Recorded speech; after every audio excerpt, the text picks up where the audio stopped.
Good morning. My name is Maureen Chung. Welcome to Daily Devotional of December the 8th. The Bible passage is Ecclesiastes chapter 7 verse 1 to 6, and the title is To Be or Not to Be. A good name is better than fine perfume, and the day of death better than the day of birth.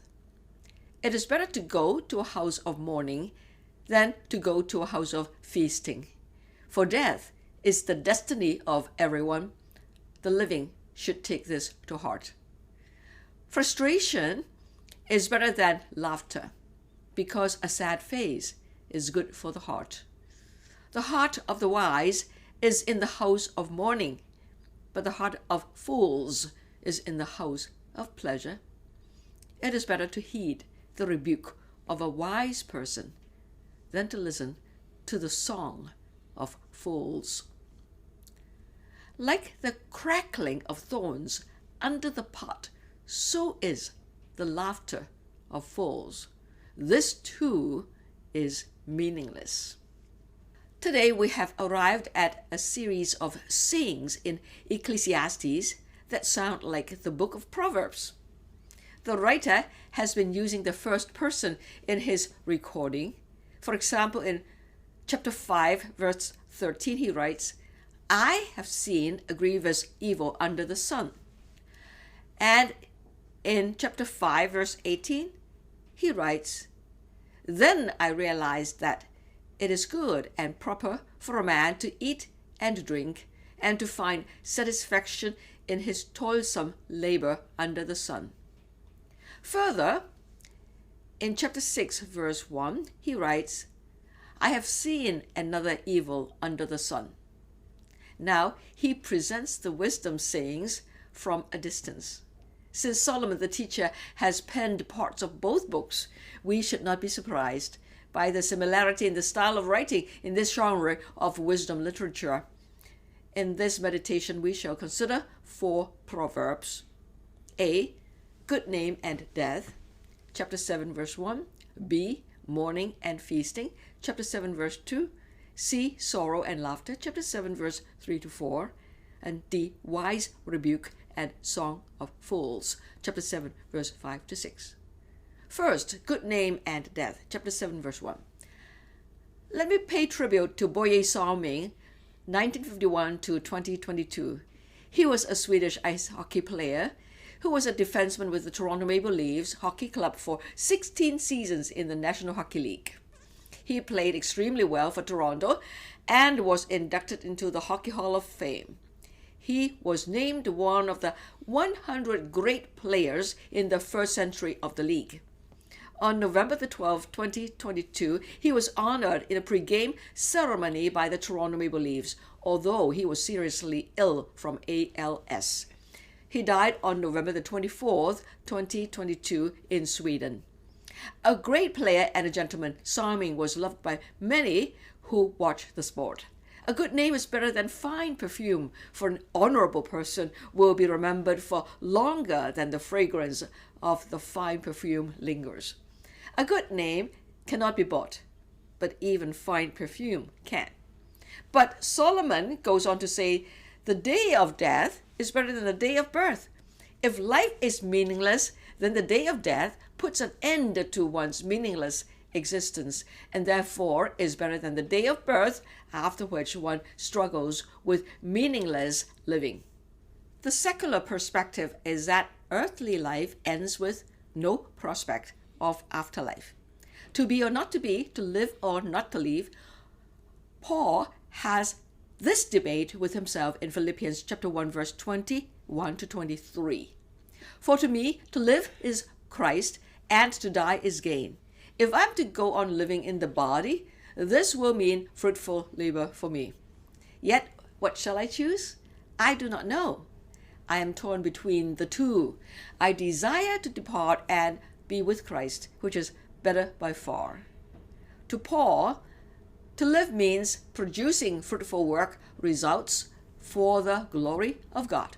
To die means going to heaven to be united with Christ, which is a gain and better by far.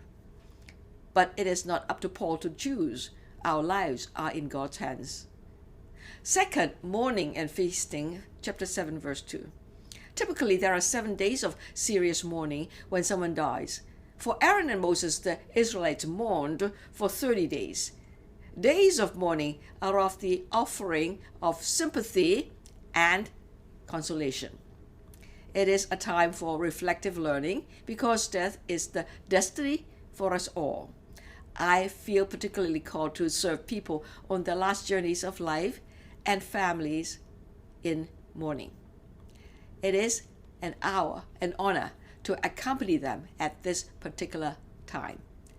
Hence, Solomon recommends going to a house of mourning rather than going to a house of feasting. If feasting only amounts to an unconditional enjoyment of life, then it is also meaningless. Unless it is feasting with the fear of God, it is beneficial for the congregation. In Jewish assemblies, they share meals with the fellowship or peace offerings. Such enjoyments at festivals are nonetheless designed by God.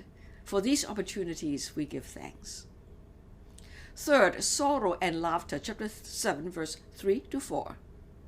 Following the above, sorrow in the house of mourning lifts the heart and thoughts upwards to heaven. We feel the sadness of separation and we celebrate the life of the departed. We thank God for their gifts as we learn from their contributions and the disappointments. We know that one day we shall all stand before the court of God to be evaluated. This is humbling. These thoughts purify and transform us for godliness. We grow in wisdom in the house of mourning rather than in the house of sensual pleasure. Fourth, wise rebuke and song of fools. Chapter 7, verse 5 to 6. What are songs of fools like? Perhaps immoral, definitely hollow, sometimes senseless. Verse 6 gives this simile. Like the crackling of thorns under the pot, so is the laughter of fools. This too is meaningless. Thorns burning as fuel under a pot flicker up quickly but exhaust themselves just as quickly. Their crackling sound is like the laughter of fools.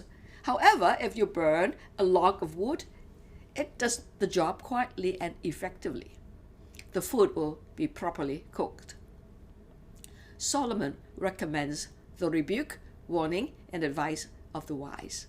It may not be pleasant to the ears at first, but it will be beneficial in the end. The above proverbs touch on the subject of life and death.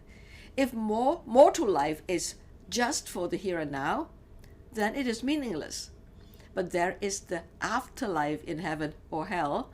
This makes our present life meaningful, for we have the choice to be with God for eternity. Let's close with Paul's words from 2 Corinthians chapter 5, verse 1 and chapter 5, verse 6 to 10. For we know that if the earthly tent we live in is destroyed, we have a building from God, an eternal house in heaven, not built by human hands. By earthly tent, Paul means our earthly body. The building from God as an eternal house in heaven is our resurrected body that does not decay. More from Paul. Verse 6, therefore we are always confident and know that as long as we are at home in the body, we are away from the Lord. For we live by faith, not by sight. We are confident, I say, and would prefer to be away from the body and at home with the Lord. So we make it our goal to please Him, whether we are at home in the body or away from it. For we must all appear before the judgment seat of Christ, so that each of us may receive what is due us for the things done while in the body, whether good or bad. There are two places of abode, in the earthly body or in heaven with the Lord. Eventually, we must appear before the judgment seat of Christ. How shall we fare in our evaluation? If we keep this in mind, we shall live in holy reverence for the sake of pleasing God in eternity. This is a valuable perspective to keep and live by. May we all invest this life for the next. Amen and amen. Yes, so true. think about the life in heaven. May God bless you all. See you tomorrow. Please like and subscribe to my channel and click the bell icon to get new video updates. Thank you.